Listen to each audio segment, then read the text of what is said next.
Have you ever wondered why we believe what we do? And have you ever thought about maybe what's influenced us to actually have such firm beliefs? And can they be changed?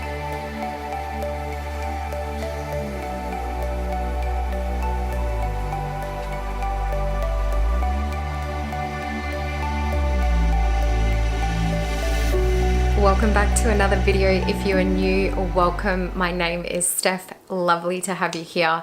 Today, I want to talk about how we can change negative beliefs. So recently, I've been reading this book, Awaken the Giant Within by Tony Robbins. I absolutely love it.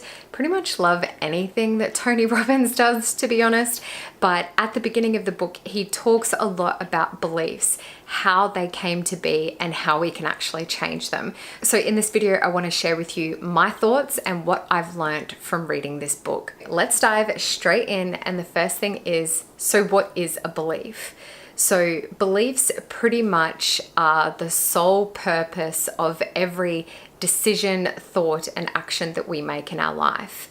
And how they're actually structured, or how they come to be, is through experiences or perceptions or perceived experiences that we've had throughout our entire life.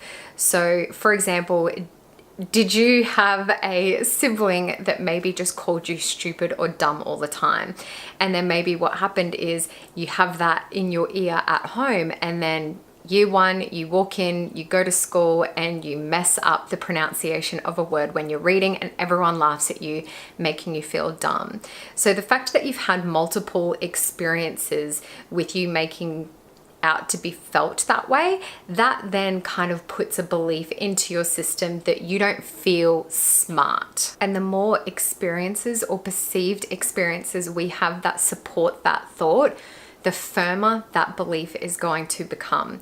And like I said, our beliefs control everything that we have in life, and our brain is there to protect us. So if we have a belief that we think will cause or create pain within us or to us, our brain is not going to want us to be able to do that. So this is where you then see things like procrastination, or where you just self-sabotage yourself if you're trying to do something, because as we go through life, we have all these experiences that feed into our beliefs, that when we go into adulthood, if we've had all these experiences through our life that have really concreted in our beliefs that we're not smart, we're never seeing anything through, we're not funny, anything like that is going to carry on in through our life, and we're going to then start to make decisions based on those inner beliefs from experiences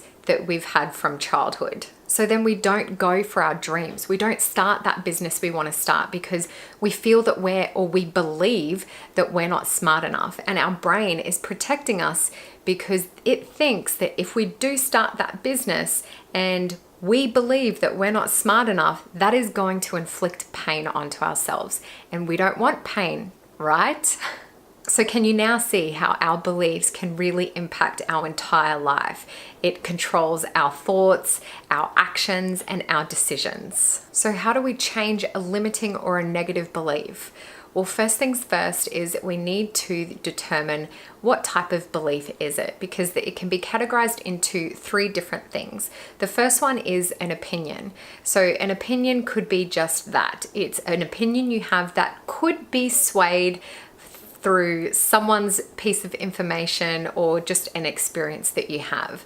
The second is a belief. Now, a belief is a little bit more stronger within yourself because most of the time you have an emotional attachment to it. So, you know, that sibling that kept calling you stupid, or that bad experience that you had in school where all the kids were laughing at you, an emotional attachment has been connected to that particular thought. So then that turns into a belief. And then thirdly, you have a conviction.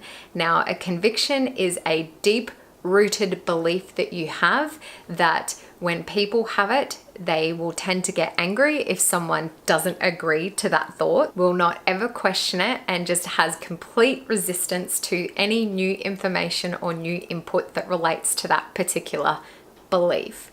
But that's not to say that that is a negative thing. It can be used for positive situations and circumstances as well. So you can see it's probably a lot easier to change an opinion or a belief versus a conviction.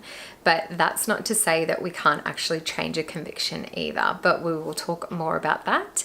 So let's dig into the deep stuff, right? So how do we change these beliefs? The first thing we need to do is actually question it. So the moment we start to question what we believe in, that makes it not as certain as what it used to be. And the second thing is we need to start associating pain to that belief if we want to change it, and then start associating pleasure to the new belief that we want to create that's going to replace that old negative limiting belief. So to change a conviction, we just need to identify more pain in that belief and more pleasure in the new one. Another thing you can also do is create some doubt. So I'm sure there's been a few things that you probably believed in the past that you now look back at and might be a little bit embarrassed about. So once you've associated pain to the belief, you've created a bit of doubt, you've identified what you want your new belief to be, and you've associated pleasure to it, the next thing you want to do is start to surround yourself with things that are going to support that new belief. So this could be through people. Maybe you want to become a part of a group that is very motivating and self-empowering and they actually believe in you. Maybe you want to absorb more information around self-love, self-care, and self-belief and empowering thoughts. Another powerful thing you can do is visualization. So your brain doesn't actually tell the difference between something that has actually really happened versus what it thinks has happened, and it's all within the power of you visualizing that situation. So if you want to have that belief that you are more self-confident, that you have the ability and the drive to be able to start that business, then start to visualize that as if it's already happened, because your brain won't be able to tell the difference. So to finish off, I'm going to read out the list of questions that Tony suggests asking within the book, just to make sure that you can completely disconnect from that old belief that you want to get rid of. And he makes mention in the book about when you start to really dig into identifying where these beliefs came from, you start to realize that a lot of it comes from other people where you've just not questioned that. So going back to that sibling that would tease you, they were calling you names, they made you feel stupid and dumb, you just ended up accepting that without even actually questioning it. So it's really starting to become, I guess, conscious of that and making sure that when someone makes you feel a certain way, you're actually questioning that person, the situation, and the circumstances. And I think these questions are going to help. So let's go and have a look. So question 1 is, how is this belief ridiculous? Question 2, was the person I learned this belief from worth modeling in this area? Number 3, what will it ultimately cost me emotionally if I don't let go of this belief? Number 4, what will it ultimately cost me in my relationships if I don't let go of this belief? Number 5, what will it ultimately cost me physically if I don't let go of this belief? Number 6, what will it ultimately cost me financially if I don't let go of this belief? And number 7, what will it cost my family or loved ones if I don't let go of this belief?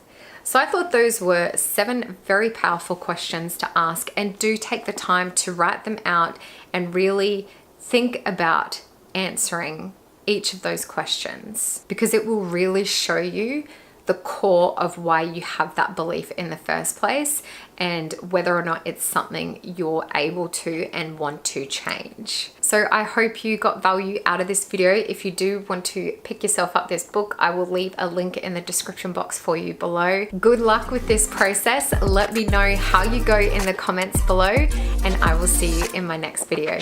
Bye.